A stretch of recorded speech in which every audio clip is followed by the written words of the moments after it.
this is Dominic, wedding DJ. And this is Serena, wedding planner. And together we are the Wedding Duo. We are here to talk all things weddings. Planning a wedding can be stressful, but we are here to help. So before you say, that's it, we're going to Vegas, don't go to Vegas. Let's have some fun. Join us as we answer your wedding questions and help navigate planning one of the biggest days of your life with the Wedding Duo.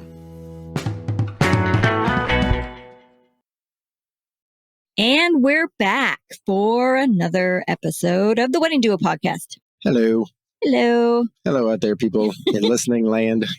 Oh, and I really hope you're not watching this episode on YouTube. I mean, I hope you listen and watch all our episodes, but I'm a hot mess today. I just can't rolled out of bed, came in to record the podcast. It's terrible. Well, we got a lot going on, like we do. We do. We're moving. We've got events happening. We're going to Denver this weekend. Yeah, that's the event. It's not just an event. It's a travel event, which brings its own unique challenges to a... Not challenges, but just challenges. Extra stuff. We travel, when it's a traveling, that's different because I can bring all my own gear. But traveling makes me nervous to use other rented gear. Yeah. I mean, it's a thing. It's a thing. We bring the nice stuff, the microphones, the boards, stuff like that. But the big things like the speakers and speaker stands and such, we can't carry those on. But a good mic coming out of a bad speaker, it's true. It's a whole system. It needs to work together. And when we were in New York, the speakers were okay. I rented 3 speakers, expecting one of them to be bad. And sure enough, I swapped one of them out. But the speaker stands, they were so bad. And for those of you out there that have ever had it, but if the speaker stand is stripped and you can't tighten it, it doesn't work. And it wasn't dangerous. Just that. It's dangerous. That's a heavy speaker up there on this little toothpick of a pole. Yeah.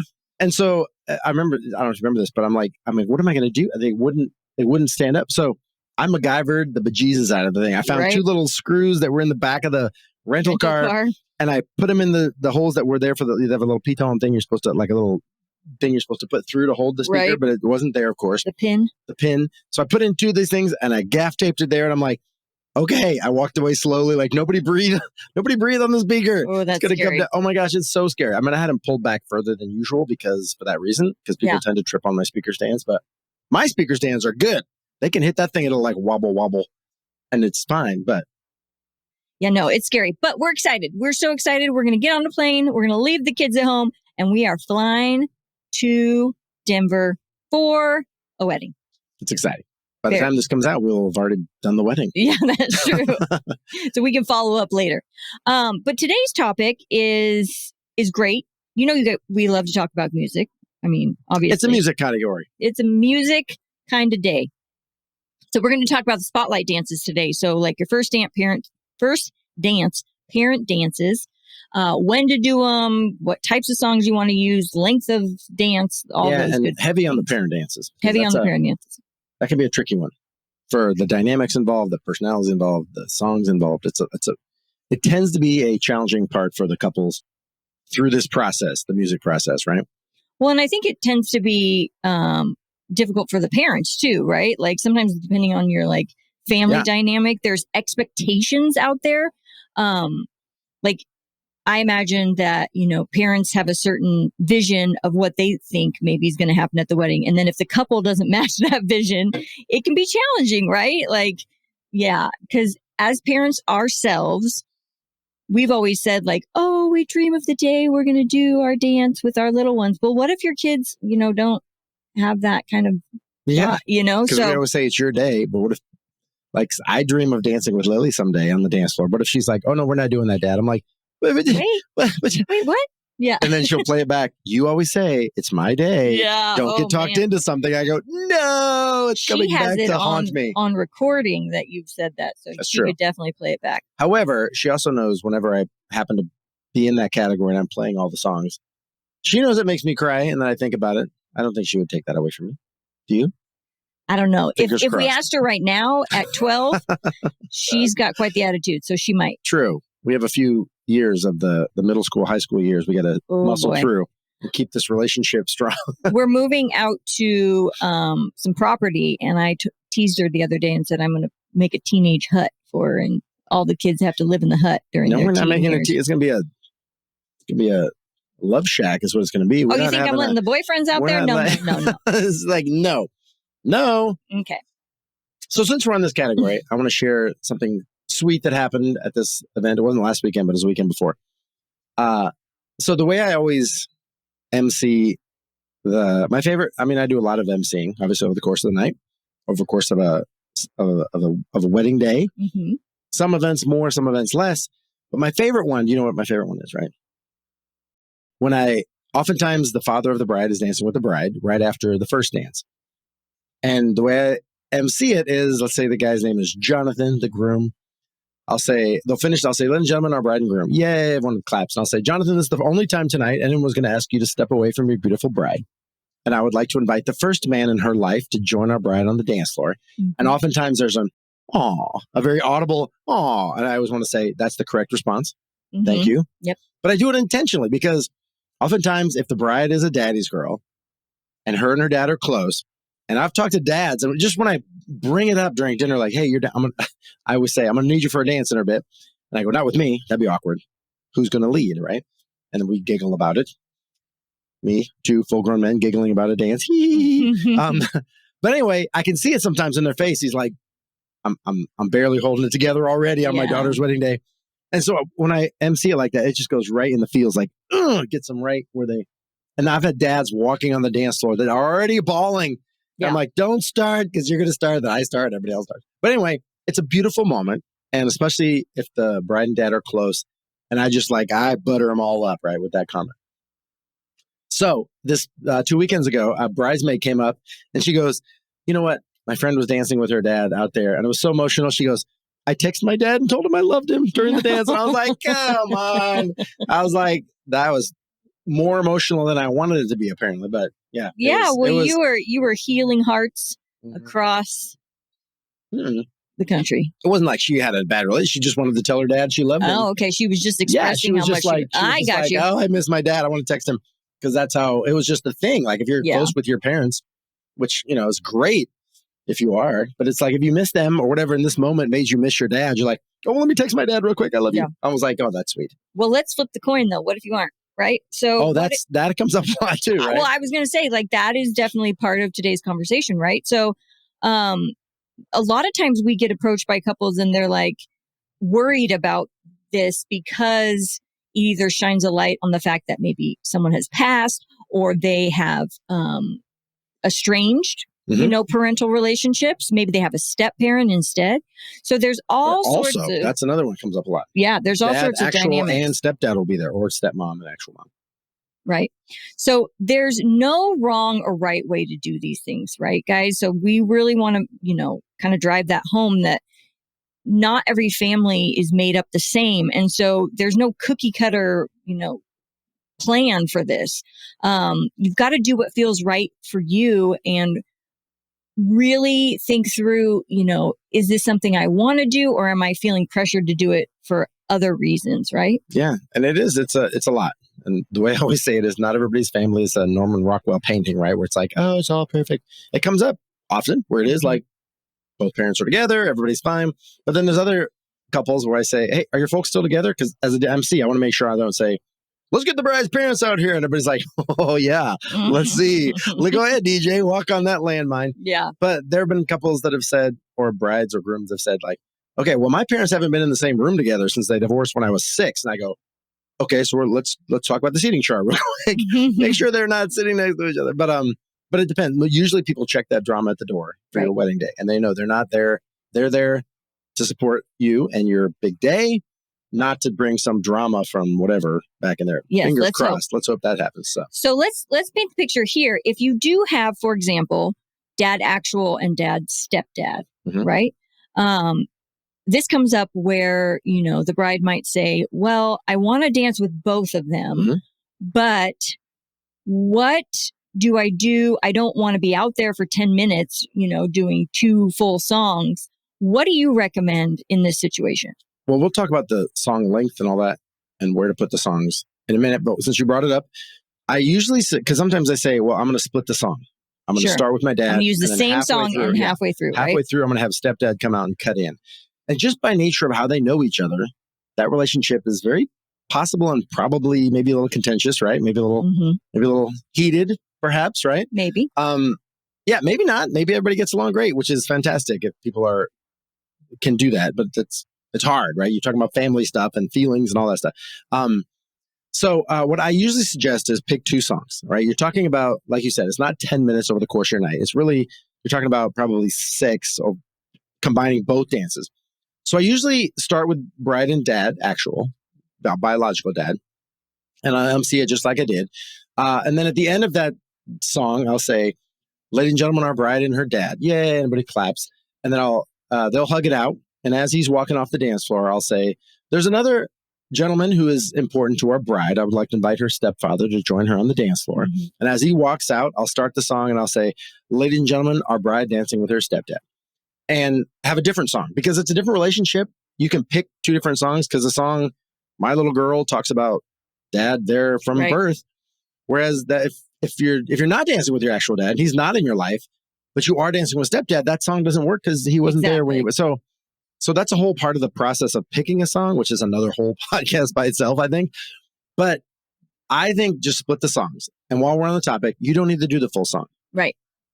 Of either of them, right? Of any song, even your first dance. If you're really not the center of attention type, which comes up a lot, when somebody tells me that, I write that down because there's several times over the course of the night where you don't need to be like, and now, Sunday, Sunday, Sunday. You don't need that moment. It can be more subdued. Especially if they're not that couple, right? You're going to make them mortified. So if you follow us on social media, then you always see me like, and now, the husband, and you're like, no, I don't like it. You don't have to do it. You don't have to. And he does not do that if that is the couple he's dealing with, right? I do put the ear ups. I can't hear you. What's up in the balcony? One more time. I've never seen you do that. That was for Jack, our DJ friend. Our British DJ friend in Dallas. Mm-hmm. Yeah, so you definitely don't have to dance to the whole song. And what do you recommend, though, as a song length, just in general? Like, how much song should they shoot for?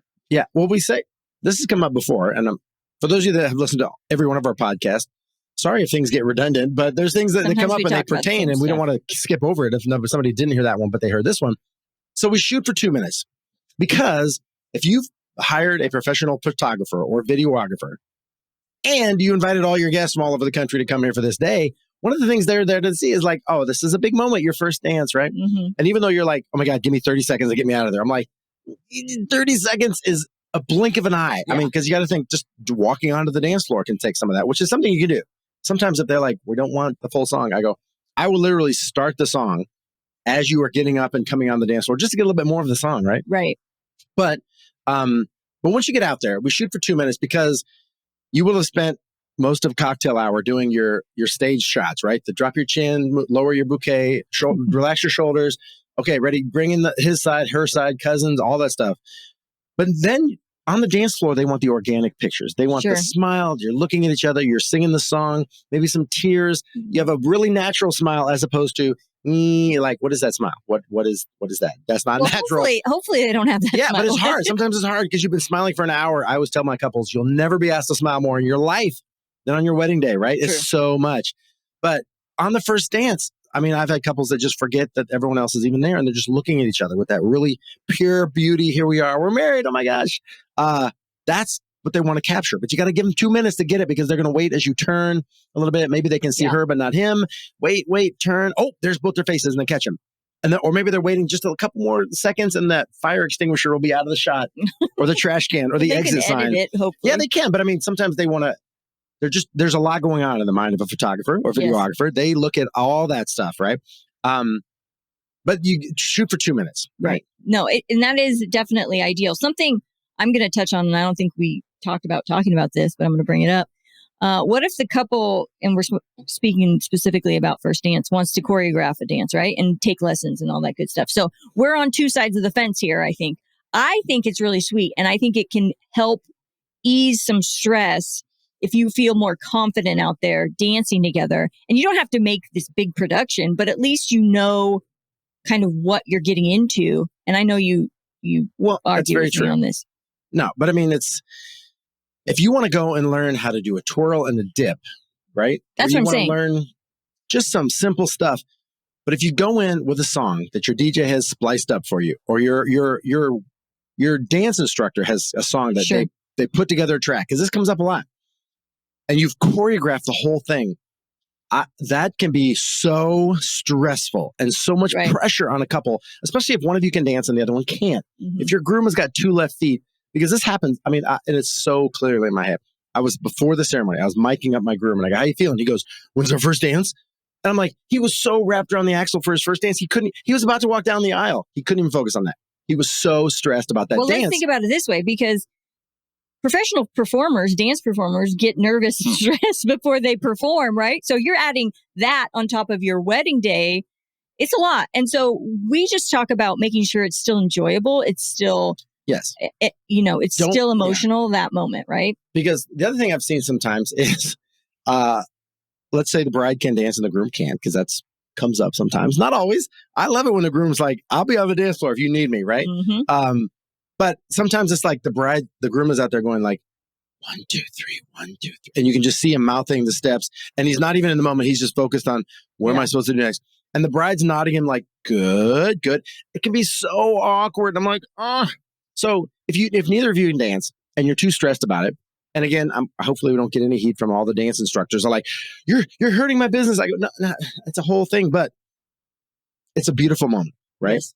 And if the 2 of you just sit there and stare at each other and sing the song to each other, oh my God, when they sing the song to each other, it just crushes me. But it's a beautiful moment. Just pretend like you're in 5th grade. Just hold on to each other and like sway back and forth. Well, I think it's nice to have a little prepreration. So I'm going to, Yeah. And I think if you go in with just like, teach us a few things we can put in.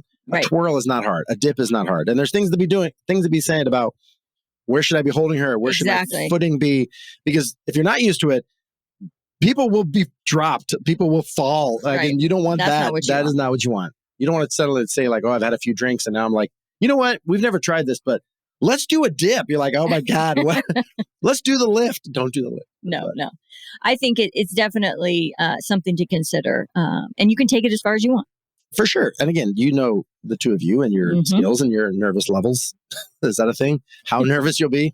Where are we going now? Let's talk about like when to do these dances, because that's a thing. This is like one of the big decision points in your timeline. Right. And we've talked about this before. Yeah, we have for sure. Yeah. But since we're talking about it, usually ceremony, cocktail hour, introductions, and then right into first dance, or do we sit and eat? Well, you can do either one. There's no right or wrong, right? It's kind of like, I see it about 50-50. Either we go introductions into the first dance, and then we do the other dances, or sometimes they go introductions, first dance, and then we do parent dances later. After we eat. Mm-hmm. After we eat. Or the other option then is to go introductions, eat, do all the dances afterwards. Mm-hmm. So those are kind of your 3 main categories of when you would do these dances. And there's no right or wrong. One thing I like to say is you may want to consider how hungry people will be. And I know that sounds weird, but like if you're not serving any appetizers or you don't have anything offered during cocktail hour, people are going to be hungry and they're going to come into the room and they're going to sit down. And if they have to sit through all 3 dances, they're just not going to be the same level of attention. And they're not going to be with you there. They're going to be hungry. And so they won't. Yeah, I mean, it's true. You don't want their energy to be like, oh God, now she's dancing with Dad. I'm hungry. Yeah, I've been smelling this barbecue for the past hour and I want to eat. Right. Yeah, you don't want them hangry. You don't want hangry guests. Because your guest experience is a whole thing. Mm-hmm. Like we did a whole topic on podcast. That. And that's a thing. Like, because think about yourselves. You've probably been a guest at some of this similar scenario. And where was your headspace at? So think about the guest. Some people don't care. And you shouldn't care, but. No, you should. You should care. But it's something that's like, do what you want to do, but it's something to consider. It's all in the in the hopper, right? All in there together and you slush it around, whatever works. Each thing is a factor, right? So, your vision combined with your guest's experience, they should each be considered. So that's the 3 main kind of like times you can do them. As we mentioned before too, if you are serving appetizers, and your event is a little bit earlier in the day, so that like you can get to what we would consider dinner time in a timely manner, then yes, maybe you want to do your first dance and the parent dances beforehand. Summer events tend to be later. True. Because the daylight is more agreeable. But in the winter, in the shorter days, like people tend to move it up because they're like, well, it's going to be dark. We gotta get these pictures. So then that comes up a lot. So that's another thing that maybe that gets factored in. Like, well, we're going to be eating really early in the day. And some people are like, man, I just had lunch and we're already getting dinner. That happens too. Yep. But then the other side of it is like, wait, on the timeline, we're not eating till 8:30? Like, oh my gosh, like we put the kids to bed at 8 sometimes in this. I go to bed at 8. We try. Oh yeah, you're past that. So that's a thing. But the other thing people talk about is the energy level in the room. Meaning, your introductions are like, here they are, as newlyweds. And you're like, it's a hooray moment. And then your first dance tends to be an aw moment, right? And how do you make that transition from the room? It's not like people are like, oh, I can't handle the emotion of roller coaster. It's not really a thing.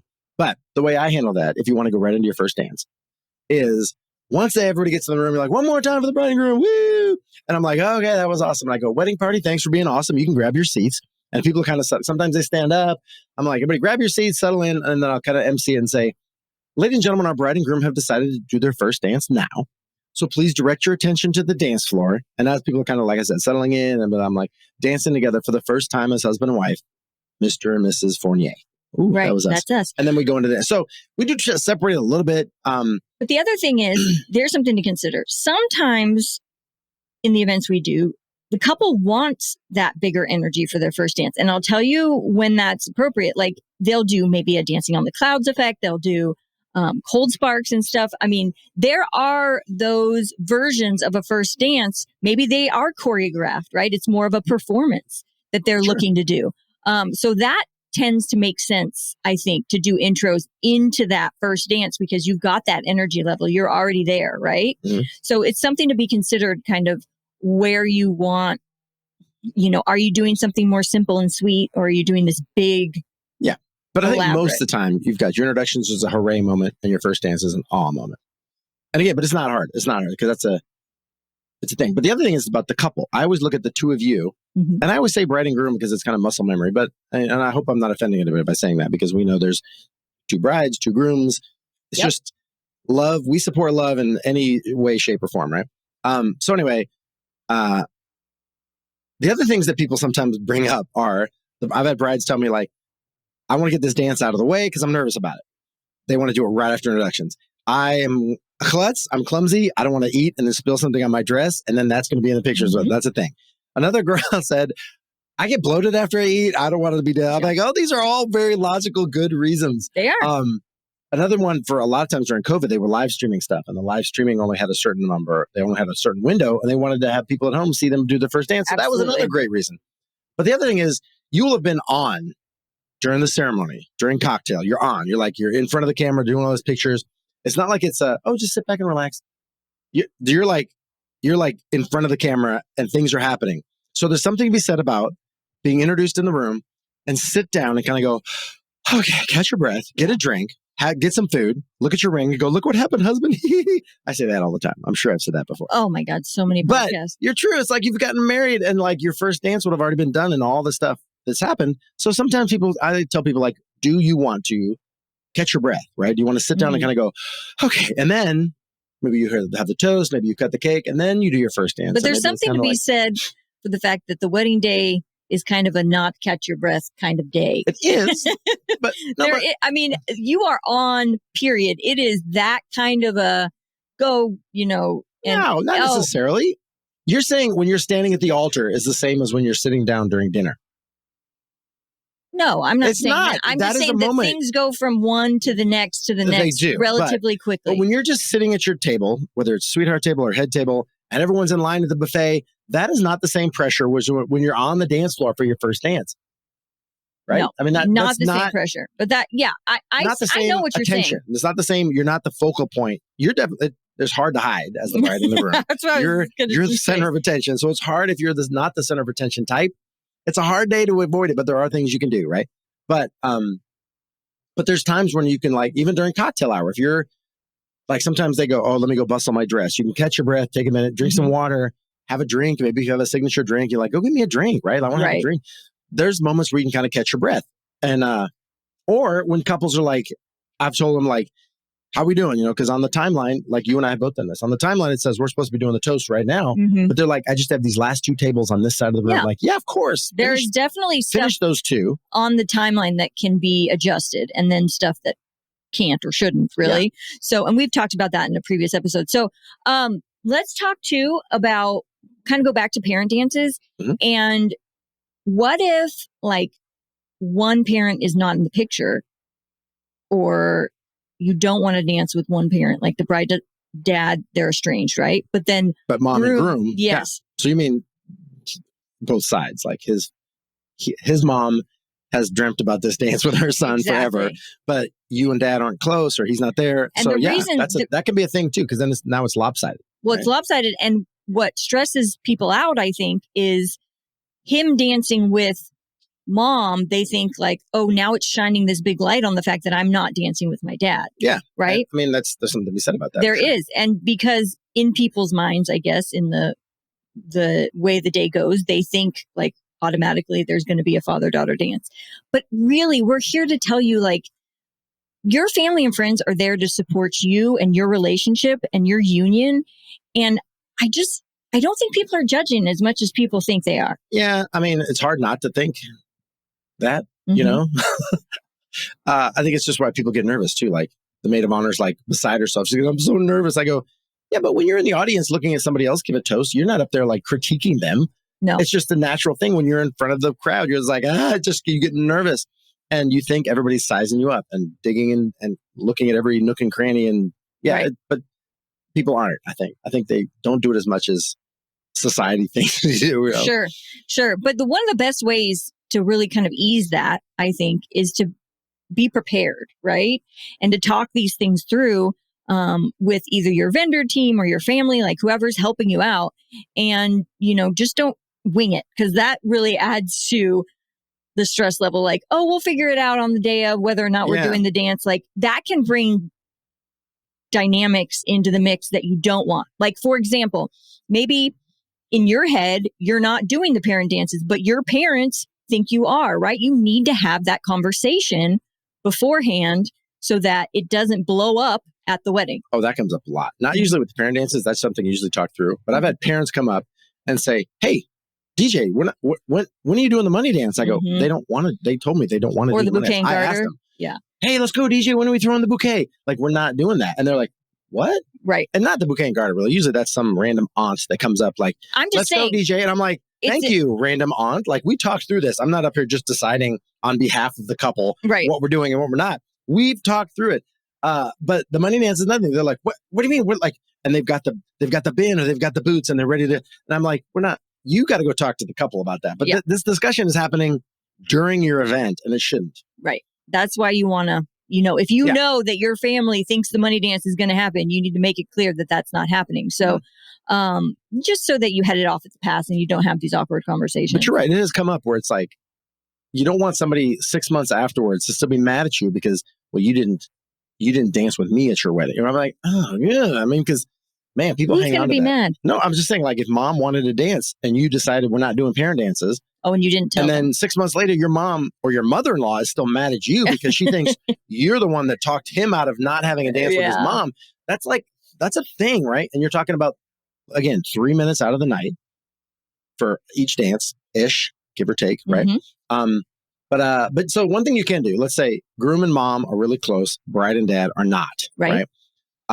Or for whatever reason, you don't want to dance with dad, but he really wants to dance with mom, or mom really wants to dance with him. So you can do the first dance, and maybe you open the dance floor, right? And so you dance for a little while, half hour, 45 minutes, and then you have this is what I've done before. I'm like, so our groom and his mom are really close. They really want to have a dance, so y'all can come out and join them, and you just do a slow song that's appropriate for the two of you, or a song that two of you pick a little later in the night. And sometimes people don't come out. It's still just your dance, the two of them. Because people sometimes are like, oh, they feel awkward. Even when I've emceed it, like, come on, join them, y'all, come on, join them. They're just like, no, we're not going to. Because that happens sometimes too. And while we're on this topic, if you think it's a good idea to say halfway through groom and mom to invite all the other sons and their moms out here, I'm telling you that does not work. How many people are there with their parents? First of all, probably some cousins. That's about it, right? But that's a small fraction. Halfway through the dance, if I say, you know what? Let's bring all the moms and their sons out here, or dads and their daughters out there. Mm-hmm. People will not come out because they're afraid they're interrupting your dance. They didn't expect it. They don't know what's going on really. And they don't know if it's appropriate. They feel weird. Yeah. And they're looking around. This is what they all said. They're looking around like, and first of all, there's not that many of them there. First of all, there's a girl going like, well, where's dad? He's somewhere. Where is he at the bar? Is he outside smoking? Yeah. Where's dad? And then even if they're sitting right there, they're on the edge of the dance floor. They might step out and stop and look around like, is anybody else going? Like what? Mm-hmm. And then if people do start to come out, by the time they come out, the song is over. And then it's awkward. And then we're kicking everybody off and inviting the groom and his mom out. So I try to talk people out of that because if you think through it, again, human nature. It's a very sweet sentiment. It's very sweet, but it doesn't work. It doesn't work. Right. It doesn't work well. Right. Yeah. And I'm very rarely do I tell people. I was going to say, we don't ever tell people. I try to really talk people out of that because it doesn't work. Yeah. Yeah. That's definitely a good point because those things need to be planned out. People need to be prepared and know what's happening. And you can't just on the fly, come on out with your, it just doesn't happen. The other thing that happens sometimes, like there's they're doing a mashup and they're going to go into a fast song. And at the end of that song, at the end of it, we're going to go into September. And then I want you to invite everybody out. People still are hesitant to come out because they're like, wait. They feel like they're interrupting. Yeah, it's very hard. Yeah. It's challenging. Yeah. So just something to consider. If you guys need songs for these dances, where can they find those? Well, we have a little thing I have it right here because I thought we'd lean into more. We're not going to talk too much about the actual songs because we've done those. There's a podcast on that. We can go back. We talked about our favorite in each category, but this is available for download. This is our music planner. And just in the parent section alone, because I swear people download this thing. Just for the parents. Just for the parents, because it starts with bride and dad. Then it goes groom and mom. Then it goes bride and mom, because that's a thing. Mm-hmm. If you are really close with your mom, there's no reason you can't have a dance with your mom too and include it. True. It's very true. So I usually do first dance, bride and dad. Then I'll say, mom went to all the tastings. She went to all the meetings. She was there at the dress feeding. And the big day finally arrives. The dress feeding? The dress fitting, sorry. The big day finally arrives and dad gets a dance and mom's on the sideline. Yeah. So if you want to, once dad's finished and walks off, I go, you know what? Our bride wants to dance with her mom. Mom, come on out, join our bride. And there's a few songs on here and there's a bunch of songs that work for that moment, right? Yeah, it's perfect. It's perfect. And then the last category on this music planner is other, meaning, are you dancing with a stepdad? Are you dancing with a brother? Are you dancing with an uncle? Are you dancing with grandpa? Like what song works for that? Right? Yeah. So, and all those categories, they work well for the parent dances as well. They're just not specifically written for that relationship. And some of these songs have been written for bride and mom, groom and mom, bride and dad, right? There's a lot, and you could probably rattle off a bunch in your head without even being in this industry. Lord knows I can, but but it can be hard to try to find that perfect song that fits that relationship. Right. Whomever that person is. So download is $30. It's available for download in our shop. There's some other downloadable helpful tools there too. Just to remind you guys, we do virtual planning. You can find that at theweddingduo.co. It's .co, not .com. We appreciate you following us on TikTok, on Instagram. You can watch these episodes on YouTube or listen to them wherever you podcast. So You talked about a hot mess. My hair looks great. No, I am a hot mess. I've been looking at myself in the camera this whole time. And really, you guys, please listen to this episode. Don't watch it. People are going to go to the episode now just to see what does she look like? You look fabulous. Oh, you're very sweet. You have to say that. I had a birthday yesterday. You did. He did have a birthday. Happy birthday to you. We have a thing in our house where, if you guys know Bruno Mars' song, he has a song called Perm, where it's like, it's your birthday. And he goes, no, it's not. So we play it in the morning occasionally. We're getting ready. A random thing. We'll ask the talking cylinder. I don't want to say it because it might turn. Oh, you said it. You just activated people's Alexas across the world. But anyway, and then there's another spot where it's like, do you want an autograph for you and your friends? You go up to my apartment. That's where I keep my pen, right? So on my birthday, our first grader was going into this school and it was autograph day. He wears a school shirt and they go in with a Sharpie and everybody writes their name on their shirt. On their shirts, yeah. So I'm like, Grayson, this song is perfect for today because it is my birthday and you need a pen to go in for autograph day. Yes, that's what we do. Our whole life is matching songs with moments. Bam. It's an art form. It is. All right. Well, so let's end this the way we always do. I can't talk about the kids more? Okay. It's a very personal day. So you've heard me say this a million times. Don't let somebody talk you into something you don't want to do or talk you out of something you have your heart set on. So, and if you need to, bring other people into the conversation because parent dances, you can be like, I don't know, ask your mom. What song was this? Because there's a good chance there's a song that as your dad sang to you when you were little, and he's always thought, oh, this would be the song I would dance with. So ask, they may have a song in their head already. So it doesn't need to be hard if they have a song already. Right? True. That's not how we end the podcast every week, but that was extra. But I said it. I said the extra part. Okay. But it is a personal day. And so, like I said, if whatever your relationships are with your parents or whoever that person is that's going to fill in and dance with you, then you do that. You. Yeah. It's not always, ideal. Perfect. Should we blow a kiss? We should. Happy wedding planning, y'all. Good luck out there. No. Bye.